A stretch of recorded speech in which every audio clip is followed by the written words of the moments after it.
क्या दोस्तों, स्वागत करता हूँ आपका तलोज के स्पीकर पे। और आज बात करने जा रहा हूँ एक टेक्नोलॉजी कंपनी के टेक कंपनी के शेयर की।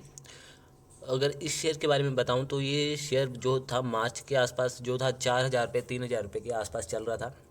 आज की वैल्यू बताऊँ तो इसकी वैल्यू 13,500 रुपये के आसपास चल रहा है आज की वैल्यू में। तो क्या है खास कि ये मार्च से जो भी आज तक करीब 250% का रिटर्न जो है इस शेयर ने दिया हुआ है। तो इस शेयर के पीछे एक खास बात ये है कि मार्च से अभी तक जितने ही बैन लगे, चाहे वो टिकटॉक बैन हो, पबजी बैन हो, चाहे बाइकआउट चाइना का जो भी नारे लगे थे, क्योंकि जो पब्लिक है वो चाइनीज़ प्रोडक्ट का बाइकआउट कर रही है।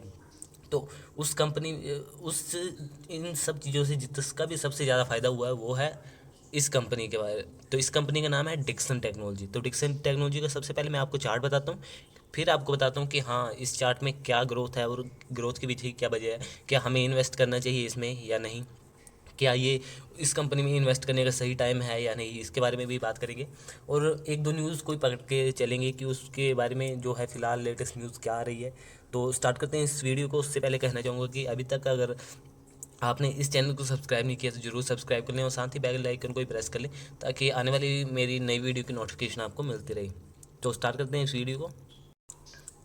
तो यहाँ पर आप जो है नाम पढ़ सकते हैं, डिक्सन टेक्नोलॉजी इंडिया लिमिटेड, ठीक है।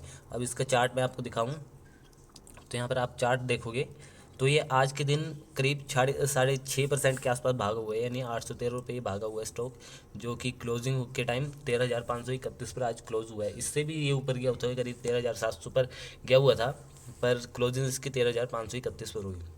तो मैं एक साल के चार्ट पैटर्न की अगर बात करूँ तो आप देख सकते हो कि एक साल के चार्ट पैटर्न में की मूवमेंट अगर देखोगे तो यहाँ से देखो कि ये जब मार्च के टाइम, लॉकडाउन के टाइम की अगर बात करें तो करीब 4,000 या 3,500 के आसपास था। जब से मैं इसको ट्रैक कर रहा हूँ तभी ये 3,500 पर था।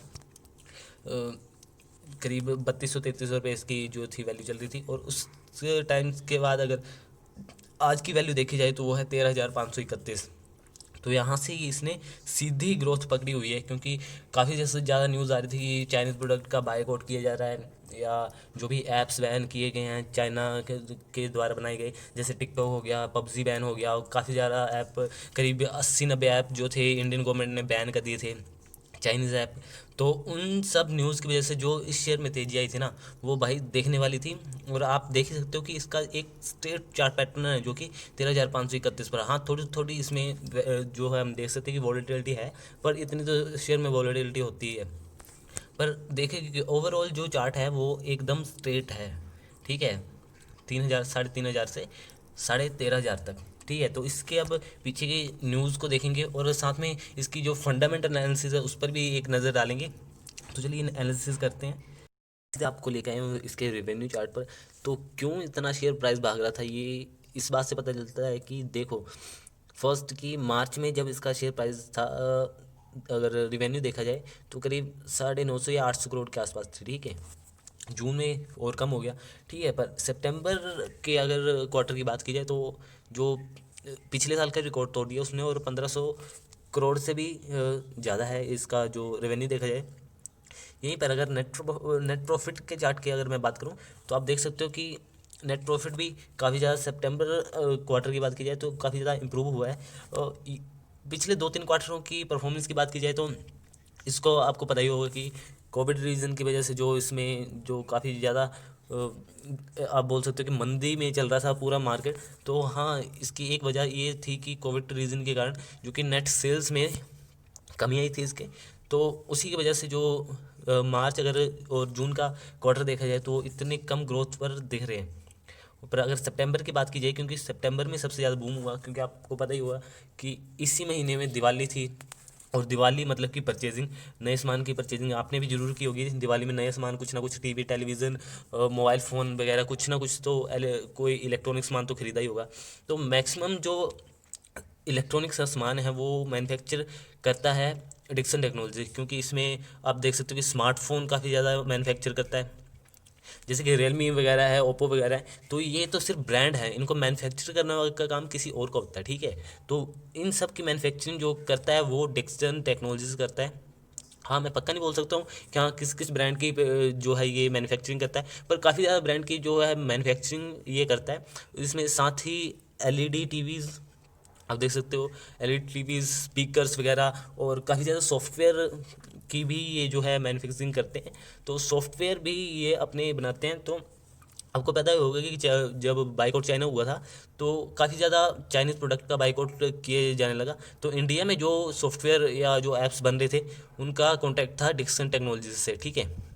तो उनका फ़ायदा मिला डिक्सन टेक्नोलॉजी को, और जिसकी वजह से आप देख ही सकते हो कि इसके शेयर में इतनी ज़्यादा उछाल आई है, इसके नेट प्रॉफिट में इतनी ज़्यादा उछाल आई है अगर सितंबर मंथ की बात की जाए, सॉरी सितंबर क्वार्टर की बात की जाए तो।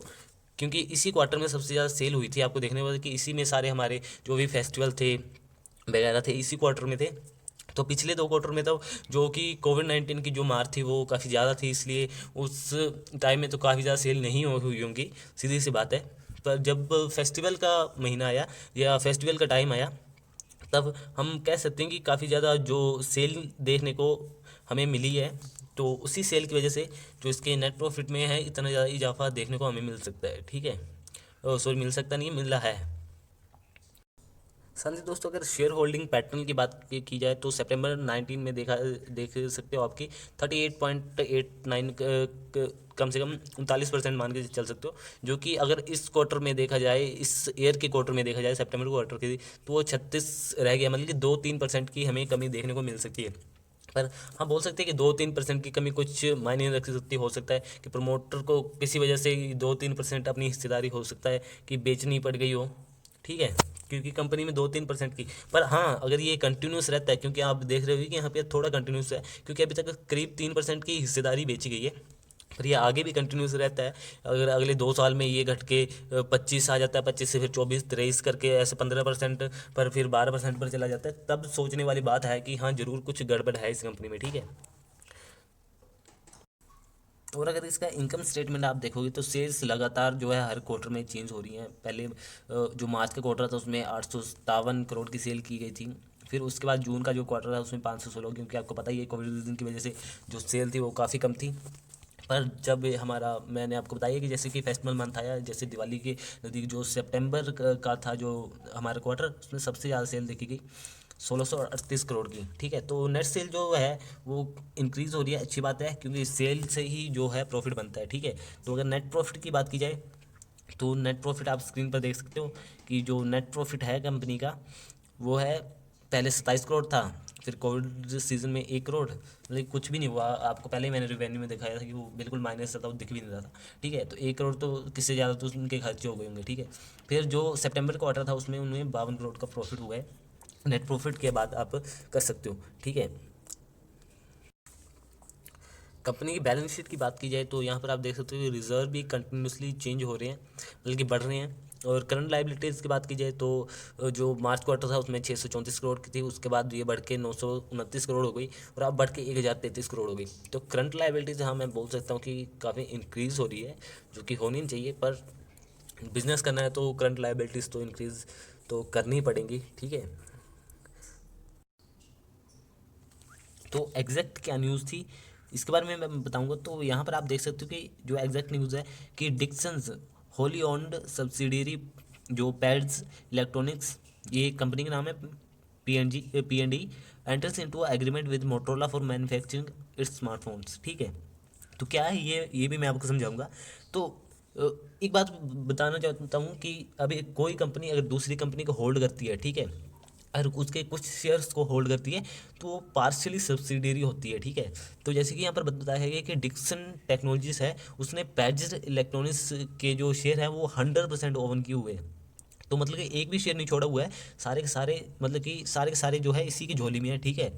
तो इस जो पैड्स इलेक्ट्रॉनिक्स है इसको एक एग्रीमेंट मिला हुआ है कि मोटरोला फ़ोन, आपको पता ही होगा कि मोटरोला एक स्मार्टफोन ब्रांड का नाम है, काफ़ी ज़्यादा चर्चित है, सबको तो पता ही होगा, ठीक है, मैं भी क्यों बोल रहा हूँ उसके बारे में। तो मोटरोला की जो मैन्युफैक्चरिंग यूनिट है इंडिया में, ठीक है, तो उसकी मैन्युफैक्चरिंग जो है वो ये पी करेगी, ठीक है। तो इसका जो कॉन्ट्रैक्ट जो एग्रीमेंट हो चुका है, तो इसी की वजह से आज हमें इतना शेयर भागने को जो है दिखा, क्योंकि आप डेट भी ऊपर पढ़ सकते हो कि 28 दिसंबर 2020 की बात है, सुबह 11 बजे के आसपास ये न्यूज़ आई थी, और उसी के बाद जो शेयर है ये काफ़ी ज़्यादा भागा था, ठीक है।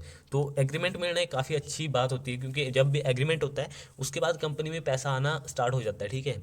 तो वैसा ही हुआ कि जो 100% सब्सिडरी है पेज इलेक्ट्रॉनिक्स, ठीक है। वो उसको एग्रीमेंट मिला मोटरोला की तरफ से, तो 100% अगर डिक्सन के पास है इसके सारे शेयर्स, तो मतलब कि एक तरफ से डायरेक्टली फ़ायदा हो रहा है डिक्सन टेक्नोलॉजी को, ठीक है। तो डिक्सन टेक्नोलॉजी को यहाँ पर डायरेक्टली फ़ायदा, या तो बोल सकते अगर इस कंपनी को हटा दे तो ये बोल सकते हैं कि डायरेक्ट एग्रीमेंट जो इनडायरेक्ट एग्रीमेंट जो हुआ है डिक्सन टेक्नोलॉजी के साथ हुआ है, मतलब कि जो मोटरोला की मैन्युफैक्चरिंग होगी इंडिया में अब उसके स्मार्टफोन्स की, उसका जो है मैक्सिमम फ़ायदा, सारा फ़ायदा डिक्सन टेक्नोलॉजीज को होने वाला है, ठीक है।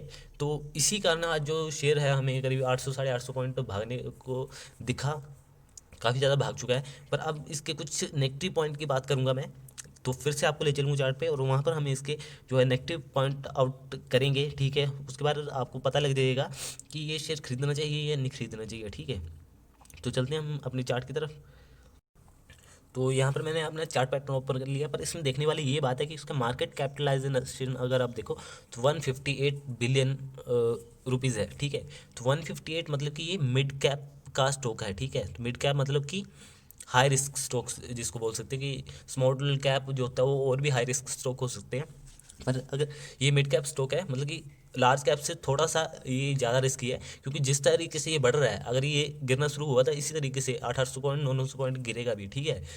तो ये इस थोड़ा रिस्की स्टॉक है, तो इसके बारे में खरीदने से पहले जरूर सोचना चाहिए। और दूसरी बात कि इसका जो पी रेशो देखोगे तो करीब 150 के आसपास चल रहा है, ठीक है। आप स्क्रीन पर देख सकते हो पी रेशो, मैं कुछ गलत नहीं बोल रहा कि अपने से, तो यहाँ पर देख सकते हो कि 146, 150 मान के चल सकते हो, ठीक है।